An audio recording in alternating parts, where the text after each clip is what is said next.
Hey guys, welcome back. It's me, Rocco. Real quick before we get into the video, the reason because of the month-long gap between last video and now. Basically, long story short, a couple weeks ago, my PC had a corrupt Windows file, so it would not start, and I could not get into my computer.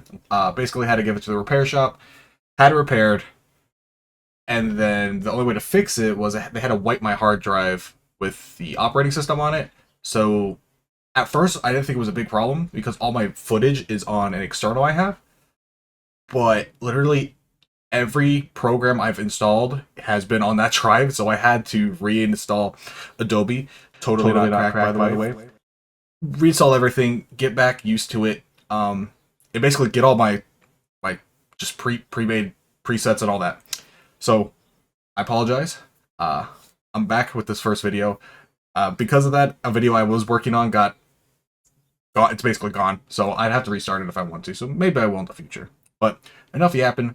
Thank you so much for clicking, and hopefully nothing else will impede me on consistent videos. So I hope you enjoy the rest of this. Killing Floor 3. You guys already know.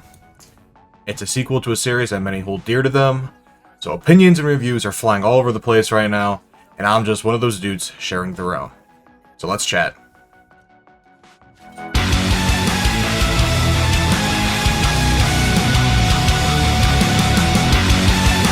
Also, another quick warning before we start. Obviously, guys, this is my opinion, alright? This is just what I think. What I say is not final. What I say is not the right or wrong, alright? So, if you agree or disagree, just be polite about it, alright? See it from my side and vice versa, alright? So, if we're to have a discussion, at least try to be civil about it, alright? I know it's the internet, but still, I'd like to not get death threats over something this minute. So to start this whole video off, I kind of have some bullet points. I have 3 categories for my time playing the beta so far. I've played maybe close to 10, 12 matches or so, and I have some footage just from all 3 matches, so you're going to be seeing footage in the back as this obviously goes on, and you can be the judge of how that looks for yourself. So first up, I want to acknowledge the pros and what I think is actually pretty good about the game. This one I feel like is almost a no-brainer. The gameplay's fun, I think. The weapons and killing hordes of enemies, it still has the same grab that Killing Floor 1 and 2 has. Sure, it might look a little different, but I still think the core gameplay of killing things is still there in a really pretty fun cooperative experience. A pro that I was kind of surprised by. So it has to do with the movement. From what I saw in the videos before I started playing, is the movement looked really fast, fluid, but upon playing it, it reminds me more of Killing Floor 1 almost. In the same idea that, it's not as freeform, if that kind of makes sense. It's really kind of hard to explain, but for me, I feel like it reminds me way more of Killing Floor 1's movement. For me, that's kind of a pro, because even though I haven't played a lot of Killing Floor 1, I really did like how the movement. And also in this game, if you hold out your knife, you also run quicker. So obviously a callback to the first game. Another pro that I was kind of surprised by was crafting. I'm a big sucker for RNG and loot in games, which is kind of why I like Destiny. So the fact that I could craft weapons to make it my own, but also find different slight variations of weapons in game, like sometimes they'll have bleeding or maybe they'll have concussive properties. I like that. And the fact that you can also craft the schematics back at base, and every time you craft it, you can craft an item multiple times, but a tier 3 effect can be unlocked, and that can be randomized. So you could technically kind of build a perfect weapon if you want to really farm and make sure you build the ultimate weapon that you enjoy. So for players like that, I really do enjoy that. That will definitely give me a couple hours to sink into and see if I can perfect a certain kind of build. And because of that, I do think that adds more replayability, at least because you're unlocking schematics, and then eventually, you're playing missions to actually get weapon parts and attachments instead of just getting dosh at the end of the second game or something like that just for cosmetics. Next, I want to touch up on the visuals. So I put this in pros, but I'm not saying that it looks overly gorgeous.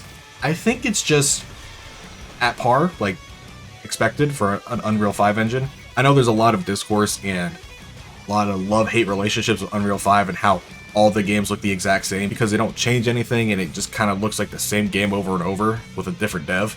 Though I do kind of lose a Killing Floor identity, so I guess in hindsight maybe I should have probably put this maybe into mixed. You know what? I'm going to do that. This is going into mixed. So for whatever reason, this one's in mixed. I have another pro after this, but the game looks all right. But the aesthetic, like, I don't know if I'd be able to tell this is Killing Floor, which I've heard from a lot of other people online. So I will have to agree with them on that. It's a little bit too sci-fi, and even though I like sci-fi, but it's something I could probably get used to. All right, and now for the last pro is surprisingly the supply battle pass, whatever you want to call it. So far, I know it's just the beta, and it's a month before release. They're probably not going to change a lot, but hear me out. But this could be a pro if they follow suit, something like Helldivers. If these supply passes, fingers crossed, I don't know if they said anything online, so if they have, you can correct me if I'm wrong. I'm hoping that these passes do not have an expiration date. There's no FOMO, no fear of missing out, and that you can unlock them at your own pace and whenever you want. You could stop playing the game for a couple months, come back to it, and are able to pick up the progress of where you last left off. If that is how this functions, I am totally fine. Personally, I'm totally fine with them having seasons, battle, whatever you want to call it. As long as it's not leaving the game and you're forced to play if you want something, they can keep it in the game for all I care. Next, we're going to move into mixed, and there's a couple things that might just be specific to the character I played. First one, we're going to talk about animations. The animations, I want to say 50% of them, they look decent, they look good. But then sometimes there's other animations that just seem, I don't know if I want to call them jank, but either too quick or they don't have a punch to it, it feels like. Like the animation, it looks like something big's happening, but then the game, like your screen kind of shakes or you get pushed back slightly. So I think the idea is there. I just hope as the game progresses, they can improve the animation, just how they feel. Like I think the idea is there. Some of them look good. Mainly it's I'm gonna be real. It's the flesh pound. I feel like some of the attacks he does just look kind of weird and almost out of place compared to others. He's doing a lot. He's doing a lot. All right, and I don't know if he needs to be doing that or maybe the others need to start doing crazy things, but that's just my opinion on it, and I know that's also been a talking point within the community. Alright, so visual bugs. I really only saw them when I was playing on Ninja, which is the one I was playing for a majority of the time, and it's actually in reference to, I'll be playing the clip now. I was in a room with a couple Zeds, and I used his grapple ability to grab a crawler. I don't even know what happened. I don't know if it was like server lag or if there was just so many things happening at once, the game bug, but for whatever reason the enemy or the crawler I grabbed kind of froze in midair, not touching a wall, and my grapple hook was connected to them, so like it made contact, but I didn't pull it towards me, I didn't go towards it, I just kind of sat there, and my grapple hook got stuck for a bit. I got like soft locked for a little bit where I couldn't do anything. It was just grapple hook. Eventually I got out of it. I then killed the crawler, but for that rest of the entire match, if I look in that direction of where I shot, the grapple hook would still be like stretching through objects and everything. It wasn't horrible, but anytime I looked in that direction, you just see a giant hook and a line going through the whole map. So it could just be a ninja thing, could just been a rare occasion, but I do know that generally, you know, that's not supposed to happen, so I'll put it in the mix for now. For the final thing I have in mixed, and I want it here because I wouldn't consider a pro or con yet, but depending on the maps, I want to say I heard there's to be 7 maps. Classes, weapons, they already said they're adding new classes and weapons and stuff. And for the crafting, coming from Killing Floor 2, there is not a lot of content compared to that game. Now, I do not think that's a fault of Killing Floor 3. Literally, taking this new game that they built, for how long, I don't know the exact course, but the game launches, it has a certain amount of content, right? And now, undoubtedly, people are going to compare that to the years of support Killing Floor had, the multiple events, multiple maps. It reminds me of the Payday 2 to 3 situation. People are excited for Payday 3, and when the game comes out, there's like a couple heists, and that's about it. And I don't know if people were expecting that, but I want people to expect that this is a fresh game, and that there's going to be a fraction of the content in 3 than what 2 has currently. I do not think that's a fault of the game itself. It's just the fact that over the years they've made more things. So I put it mixed because some people might just get bored of it and hop back to 2, which I'm sure a couple people are going to do regardless. But I just wanted to put that out there. Now for the cons. The first one I want to say is probably the biggest issue I had with the game. and it pertains to one of the bosses. So there's this spider queen, I forget what like a crawler, like a big crawler basically, all right? I do not know what causes this, but 3 out of my 4 fights with it that I've encountered it, at a certain point, usually after half their health has gone down, I don't know if it's an attack, I don't know if it's the spiders hitting me, but for whatever reason, I get locked into whatever I'm holding and I cannot do anything. If it's a gun, I can't reload it. If it's a sword, I swing it, but it doesn't do damage. I can't switch to a stim. I can't switch to anything. I can't deploy a grenade. Literally, my game is hard locked. All I can do is walk around and run. I can't even revive people. Like, my character just became an NPC. I don't know why. I don't know if it's just the ninja. I don't know if other classes experience this. I want to know if people who have played the beta, if you could tell me if I'm just going crazy, because literally it's like a flip of a coin if we get the spider boss and we're going to win. Because I always just seem to always get bad luck and just I get locked by it. I don't know. It's so weird. So I hope that's not a reoccurring issue for at least other players, but definitely is a huge con that I've had so far playing. Another thing that sort of goes into the first one, like a tiny bit, is visual information given to the player. Off the top of my head right now, I know there's certain things in the games that I think it's certain enemy attacks when they hit you, they prevent you from either taking out and using a stim or preventing you from doing certain things. However, there is no indicator besides just memorizing what attacks do what, which could be a skill issue. But there's times where I'll get hit by something and I go to pull out a stim, but I can't. And I don't know why. And so I just have to sit there or run away for 5 to 10 seconds to then pull out the stim or to do that action I was wanting to do. Once again, I don't know if this is just a me problem or maybe it's just a specific problem that the ninja's facing, something like that. So I would like to know if other people are running to that issue. But I do find it kind of annoying. If it's supposed to be like that in the game, I kind of wish there would be like an indicator or timer or something that lets you know that you are being debuffed or something like that. So it doesn't just seem like it's broken or bugged. Another con we have is locking characters to specific perks. I know this is a huge thing. This honestly is probably one of the biggest deal breakers for fans of the second game coming to the third one. I personally, I don't like the idea, but I am willing to accept it for what it is, though I don't agree with the reasoning behind it.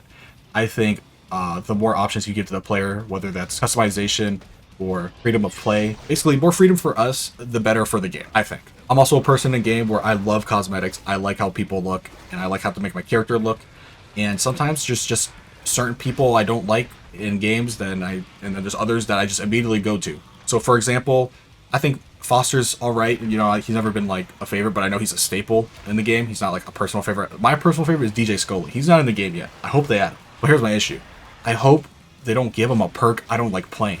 Like, I wish I could just pick DJ Scully and then just play Medic or play Berserker or whatever they're calling it, Ninja, I guess.